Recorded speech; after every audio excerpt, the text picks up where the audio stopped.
Chapter 16. We get help from a thief. Here's my definition of not fun. Flying a Pegasus toward an out-of-control helicopter. If Guido had been any less of a fancy flyer, we would have been chopped into confetti. I could hear Rachel screaming inside.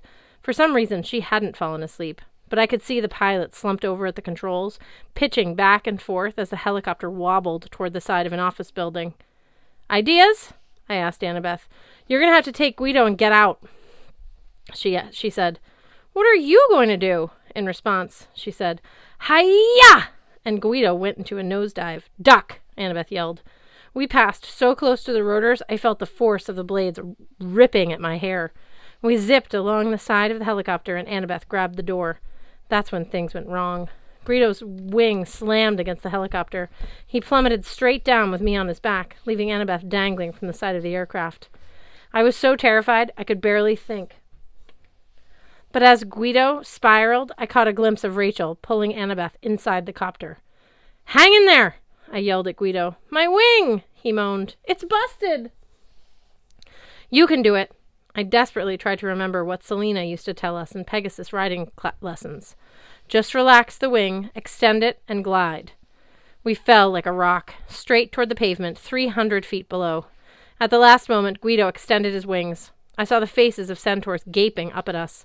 Then we pulled out of the dive, sailed 50 feet, and tumbled onto the pavement. Pegasus over demigod. "Ow!" Guido moaned. "My legs! My head! My wings!" Chiron galloped over with his medical pouch and began working on the Pegasus. I got to my feet. When I looked up, my heart crawled into my throat. The helicopter was only a few seconds away from slamming into the side of the building. Then, miraculously, the helicopter righted itself. It spun in a circle and hovered. Very slowly it began to descend. It seemed to take forever, but finally the helicopter thudded to a landing in the middle of Fifth Avenue.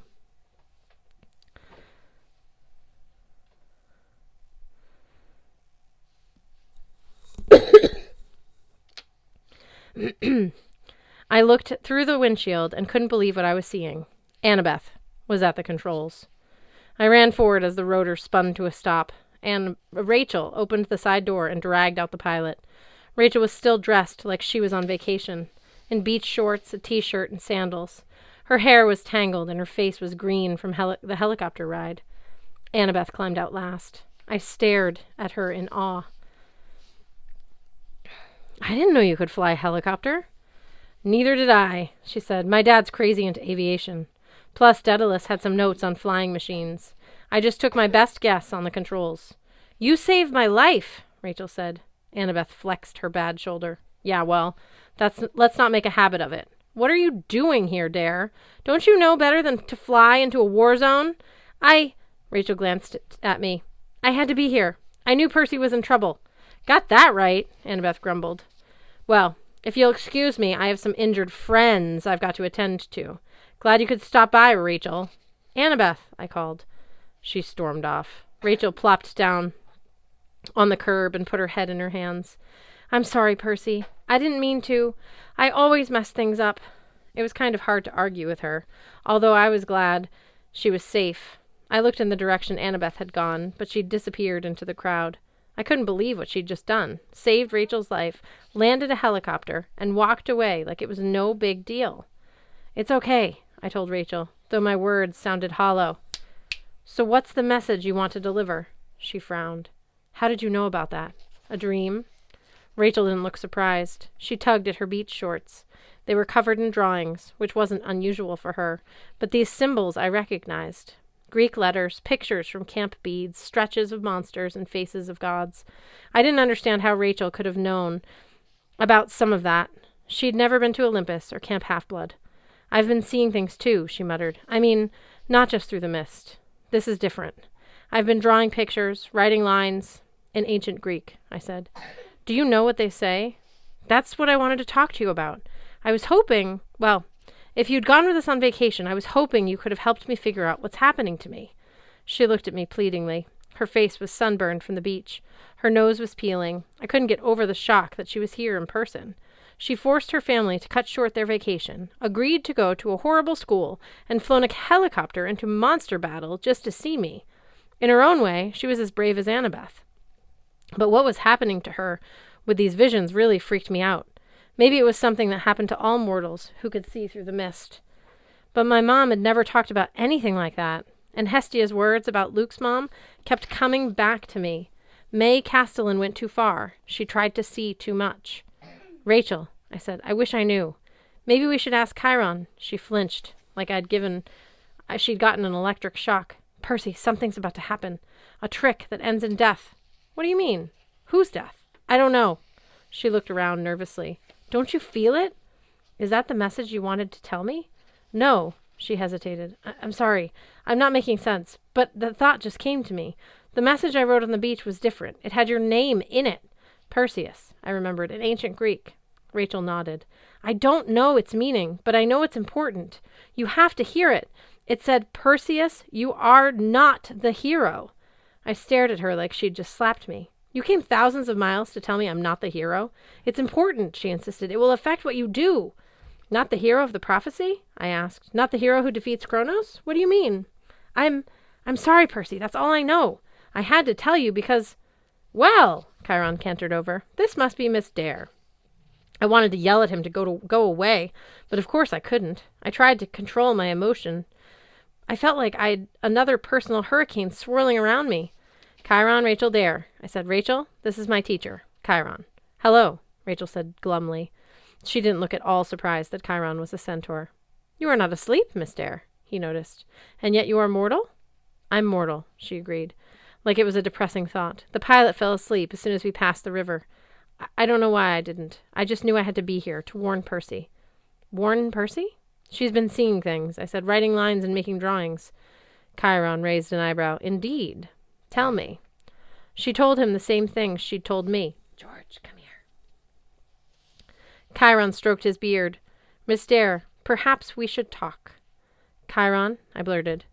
I had a sudden terrible image of Camp Half-Blood in the 1990s, and May Castellan's scream coming from the attic. You'll help Rachel, right? I mean, you'll warn her that she's got to be careful with this stuff, not to go too far? His tail flicked, like it does when he's anxious. Yes, Percy. I will do my best to understand what is happening and advise Miss Dare, but this may take some time. Meanwhile, you should rest. We've moved your parents' car to safety. The enemy seems to be staying put for now. We've set up bunks in the Empire State Building. Get some sleep. Everybody keeps telling me to sleep, I grumbled. I don't need sleep. Chiron managed to smile. Have you looked at yourself recently, Percy? I glanced down at my clothes, which were scorched, burned, sliced, and tattered from my night of constant battles. I look like death, I admitted. But you think I can sleep after what just happened? You may be invulnerable in combat, Chiron chided, but that only makes your body tire faster. I remember Achilles. Whenever that lad wasn't fighting, he was sleeping. He must have taken 20 naps a day. You, Percy, need your rest. You may be our only hope. I wanted to complain that I wasn't their only hope. According to Rachel, I wasn't even the hero. But the look in Chiron's eyes made it clear he wasn't going to take no for an answer. Sure, I grumbled. Talk. I trudged toward the Empire State Building. When I glanced back, Rachel and Chiron were walking together in earnest conversation, like they were discussing funeral arrangements. Inside the lobby, I found an empty bunk and collapsed, sure that I would never be able to sleep. A second later, my eyes closed. In my dreams, I was back in Hades' garden. The Lord of the Dead paced up and down, holding his ears, while Nico followed him, waving his arms. You have to, Nico insisted. Demeter and Persephone sat behind them at the breakfast table. Both of the goddesses looked bored. Demeter poured shredded wheat into 4 huge bowls. Persephone was magically changing the flower arrangement on the table, turning the blossoms from red to yellow to polka-dotted. I don't have to do anything, Hades' eyes blazed. I'm a god. Father, Nico said, if Olympus falls, your own palace's safety doesn't matter. You'll fade too. I'm not an Olympian, he growled. My family has made it that quite clear. You are, Nico said, whether you like it or not. You saw what they did to your mother, Hades said. Zeus killed her, and you would have me help them? They deserve what they get. Persephone sighed. She walked her fingers across the table, absently turning the silverware into roses. Could we please not talk about that woman? You know what would help this boy, Demeter mused. Farming. Persephone rolled her eyes. Mother. 6 months behind the plow. Excellent character building. Nico stepped in front of his father, forcing Hades to face him. My mother understood about family. That's why she didn't want to leave us. You can't just abandon your family because they did something horrible. You've done horrible things to them too. Maria died, Hades reminded him. You can't just cut yourself off from the other gods. I've done very well at it for thousands of years. And has that made you feel any better? Nico demanded. Has that curse on the oracle helped you at all? Holding grudges is a fatal flaw. Bianca warned me about that, and she was right. For demigods, I am immortal, all-powerful. I would not help the other gods if they begged me. If Percy Jackson himself pleaded, you're just as much of an outcast as I am, Nico yelled. Stop being angry about it and do something helpful for once. That's the only way they'll respect you. Hades' palm filled with black fire. Go ahead, Nico said. Blast me. That's just what the other gods would expect from you. Prove them right. Yes, please, Demeter complained. Shut him up. Persephone sighed. Oh, I don't know. I would rather fight in the war than eat another bowl of cereal. This is boring. Hades roared in anger. His fireball hit a silver tree right next to Nico, melting it into a pool of liquid metal. And my dream changed. I was standing outside the United Nations, about a mile northeast of the Empire State Building. The Titan army had set up camp around the UN complex. The flagpoles were hung with horrible trophies, helmets and armor pieces from defeated campers. All along First Avenue, giants sharpened their axes. Telekines repaired armor at makeshift forges. Kronos himself paced at the top of the plaza, swinging his scythe so that his Draconae bodyguards stayed way back. Ethan Nakamura and Prometheus stood nearby, out of slicing range. Ethan was fidgeting with his shield straps, but Prometheus looked as calm and collected as ever in his tuxedo. I hate this place, Kronos growled. United Nations. As if mankind could ever unite. Remind me to tear this building down after we destroy Olympus. Yes, Lord. Prometheus smiled as if his master's anger amused him. Shall we tear down the stables in Central Park, too? I know how much horses can annoy you. Don't mock me, Prometheus. Those cursed centaurs will be sorry they interfered. I will feed them to the hellhounds, starting with that son of mine, that weakling, Chiron. Prometheus shrugged. That weakling destroyed an entire legion of telekines with his arrows. Kronos swung his scythe and cut a flagpole in half.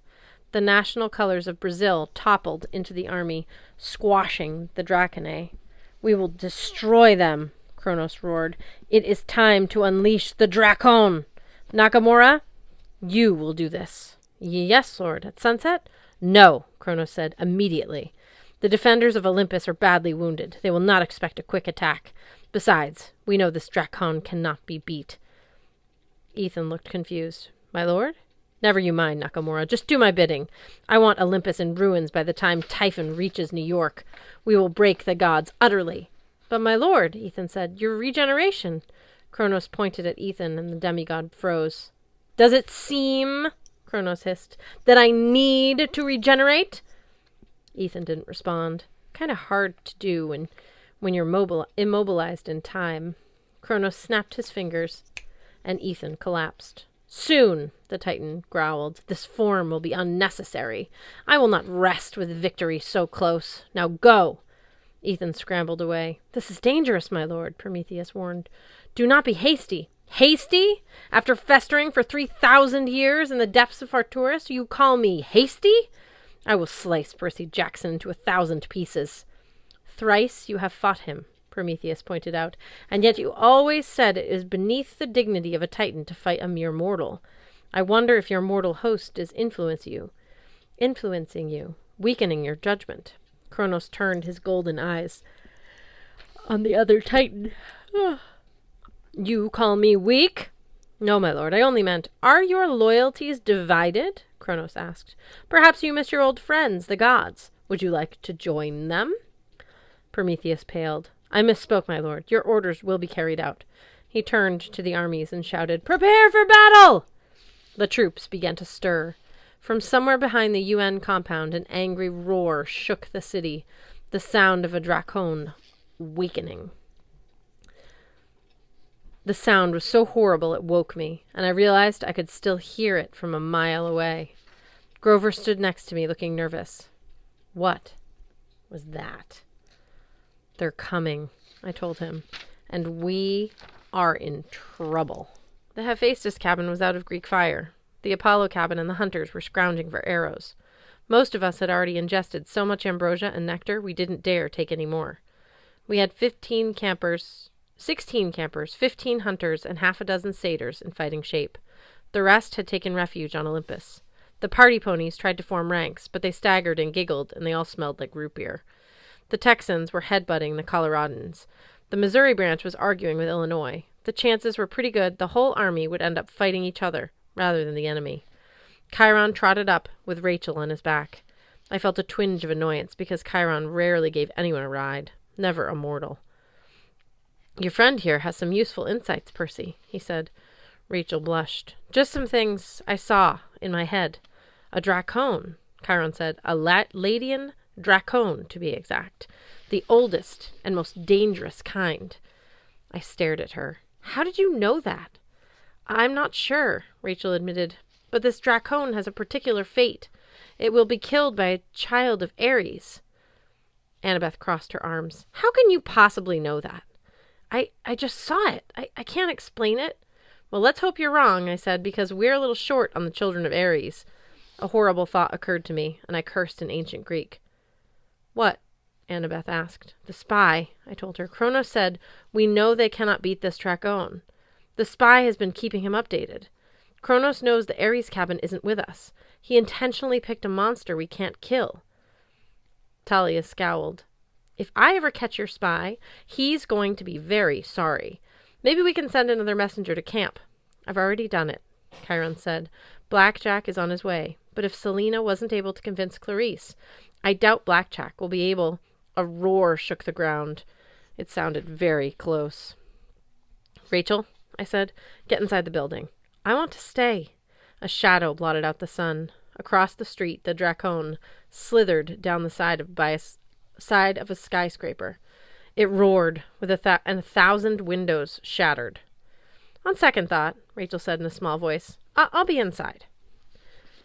Let me explain. There are dragons, and then there are dracons. Dracons are several millennial older than dragons, and much larger. They look like giant serpents. Most don't have wings. Most don't breathe fire, and though some do. All are poisonous. All are immensely strong with scales harder than titanium. Their eyes can paralyze you. Not in the turn you to stone Medusa type paralysis, but the "oh my gods, that big snake is going to eat me" type of paralysis, which is just as bad. We have dracon fighting classes at camp, but there is no way to prepare yourself for a 200-foot-long serpent as thick as a school bus slithering down the side of a building. Its yellow eyes like searchlights, and its mouth full of razor-sharp teeth big enough to chew elephants. It almost made me long for the flying pig. Meanwhile, the enemy army advanced down Fifth Avenue. We'd done our best to push cars out of the way to keep mortals safe, but that just made it easier for our enemies to approach. The party ponies swished their tails nervously. Chiron galloped up and down their ranks, shouting encouragement to stand tough and think about victory and root beer. But I figured any second they would panic and run. "I'll take the dracon." My voice came out a little timid, like a timid squeak. Then I yelled it louder. "I'll take the dracon! Everyone else, hold the line against the army." Annabeth stood next to me. She had pulled her owl helmet low over her face, but I could tell her eyes were red. "Will you help me?" I asked. "That's what I do," she said miserably. "I help my friends." I felt like a complete jerk. I wanted to pull her aside and explain that I didn't mean for Rachel to be here, and it wasn't my idea, but we had no time. "Go invisible," I said. "Look for weak links in its armor, and I'll keep it busy. Just be careful." I whistled. "Mrs. O'Leary? Heel! Woof!" My hellhound leapt over a line of centaurs and gave me a kiss that smelled suspiciously of pepperoni pizza. I drew my sword. and charged the monster. The Dracone was 3 stories above us, slithering sideways along the building as it sized up our forces. Wherever it looked, centaurs froze in fear. From the north, the enemy army crashed into the party ponies and our lines broke. The Dracone lashed out, swallowing 3 Californian centaurs in one gulp before I could even get close. Mrs. O'Leary launched herself through the air, a deadly black shadow with teeth and claws. Normally, a pouncing hellhound was a terrifying sight. But next to the Dracone, Mrs. O'Leary looked like a child's night-night doll. Her claws raked harmlessly off the Dracone's scales. She bit the monster's throat, but couldn't make a dent. Her weight, however, was enough to knock the Dracone off the side of the building. It flailed awkwardly and crashed to the sidewalk. Hellhound and serpent twisting and thrashing. The Dracone tried to bite Mrs. O'Leary, but she was too close to the serpent's mouth. Poison spewed everywhere, melting centaurs into dust along with quite a few monsters. But Mrs. O'Leary weaved around the serpent's head, scratching and biting. Yeah! I plunged, riptide deep into the monster's left eye. The spotlight went dark. The Dracone hissed and reared back to strike, but I rolled aside. It bit a swimming pool-sized chunk out of the pavement. It turned toward me with its good eye and focused on its teeth so I wouldn't get paralyzed. Mrs. O'Leary did her best to cause a distraction. She leapt onto the serpent's head and scratched and growled like a really angry black wig. The rest of the battle wasn't going well. The centaurs had panicked under the onslaught of giants and demons. An occasional orange camp t-shirt appeared in the sea of fighting, but quickly disappeared. Arrows screamed, fire exploded in waves across both armies, but the action was moving across the street to the entrance of the Empire State Building. We were losing ground. Suddenly, Annabeth materialized on the Dracone's back. Her invisibility cap rolled off her head as she drove the bronze knife between a chink in the serpent's scales. The Dracone roared. It coiled around, knocking Annabeth off its back. I reached her just as she hit the ground. I dragged her out of the way as the serpent rolled, crushing a lamppost right where she'd been. "Thanks," she said. "I told you to be careful." "Yeah, well, duck!" It was her turn to save me. She tackled me as the monster's teeth snapped above my head. Mrs. O'Leary body-slammed the Dracone's face to get its attention, and we rolled out of the way. Meanwhile, our allies had retreated to the doors of the Empire State Building. The entire army was surrounding them. We were out of options. No more help was coming. Annabeth and I would have to retreat before we were cut off from Mount Olympus. Then we heard a rumbling in the south. It wasn't a sound you hear much in New York, but I recognized it immediately. Chariot wheels. A girl's voice yelled, "Ares!" And a dozen war chariots charged into battle. Each flew a red banner with a symbol of the wild boar's head. Each was pulled by a team of skeletal horses with manes of fire. A total of 30 fresh warriors, armor gleaming and eyes full of hate, lowered their lances as one, making a bristling wall of death. "The children of Ares," Annabeth said in amazement. "How did Rachel know?" I didn't have an answer, but leading the charge was a girl in familiar red armor, her face covered by a boar's head helm. She had held aloft a spear that crackled with electricity. "Who is it?" "I know." "Who is it?" Clarice herself had come to the rescue. While half her chariots charged the monster army, Clarice led the other 6 straight for the Dracone. The serpent reared back and managed to throw off Mrs. O'Leary. My poor pet hit the side of the building with a yelp. I ran to her, but the serpent had already zeroed in on a new threat. Even with only one eye, its glare was enough to paralyze 2 chariot drivers. They veered into a line of cars. The other 4 chariots kept charging. The monster bared its fangs to strike and got a mouthful of celestial bronze javelins. "Eeeees!" it screamed, which is probably Dracone for "Ow!" "Ares, to me!" Clarice screamed. Her voice sounded shriller than usual, but I guess that wasn't surprising, given what she was fighting. Across the street, the arrival of 6 chariots gave party ponies new hope. They rallied at the doors of the Empire State Building, and the enemy army was momentarily thrown into confusion.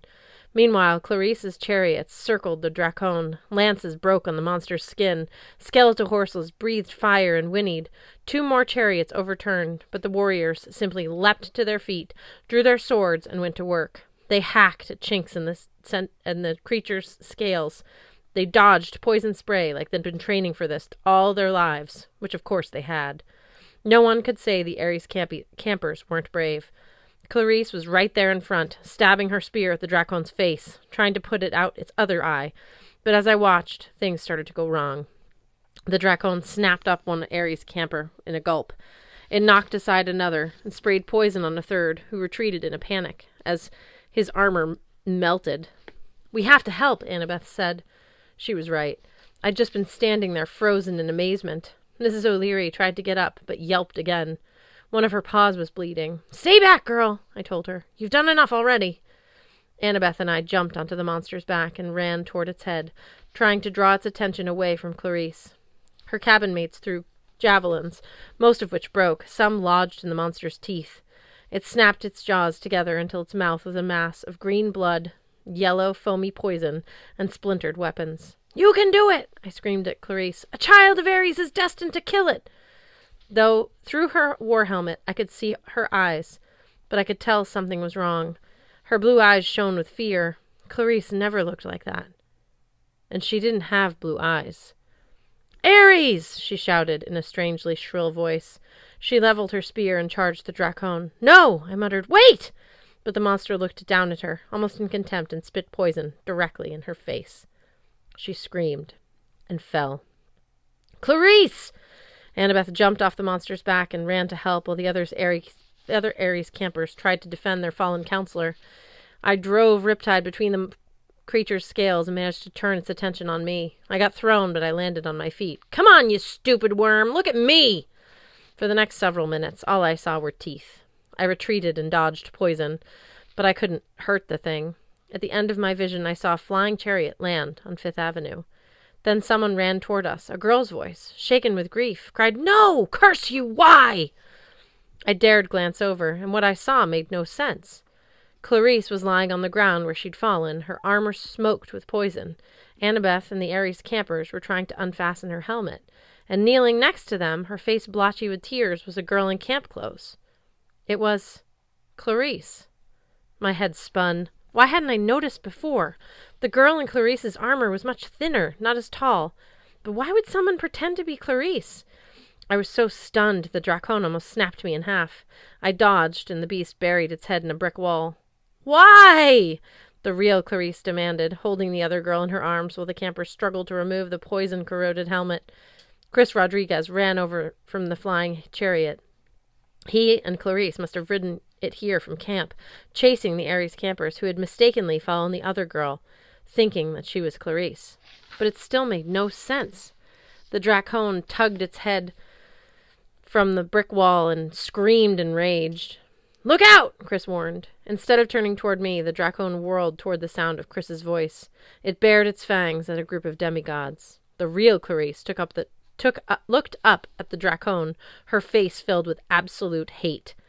I'd seen that look that intense only once before. Her father, Ares, had worn the same expression when I'd fought him in single combat. "You want death?" Clarice screamed at the Dracon. "Well, come on!" She grabbed her spear from the fallen girl. With no armor or shield, she charged the Dracon. I tried to close the distance to help, but Clarice was faster. She leapt aside as the monster struck, pulverizing the ground in front of her. Then she jumped onto the creature's head. As it reared up, she drove her electric spear into the good eye with so much force it shattered the shaft, releasing all of the magic weapon's power. Electricity arced across the creature's head, causing its whole body to shudder. Clarice jumped free, rolling safely to the sidewalk as smoke boiled from the Dracon's mouth. The Dracon's flesh dissolved, and it collapsed into a hollow, scaly tunnel of armor. The rest of us stared at Clarice in awe. I had never seen anyone take down such a large monster single-handedly, but Clarice didn't seem to care. She ran back to the wounded girl who'd stolen her armor. Finally, Annabeth managed to remove the girl's helmet. We all gathered around, the Ares campers, Chris, Clarice, Annabeth, and me. The battle still raged along Fifth Avenue, but for that moment nothing existed except our small circle and the fallen girl.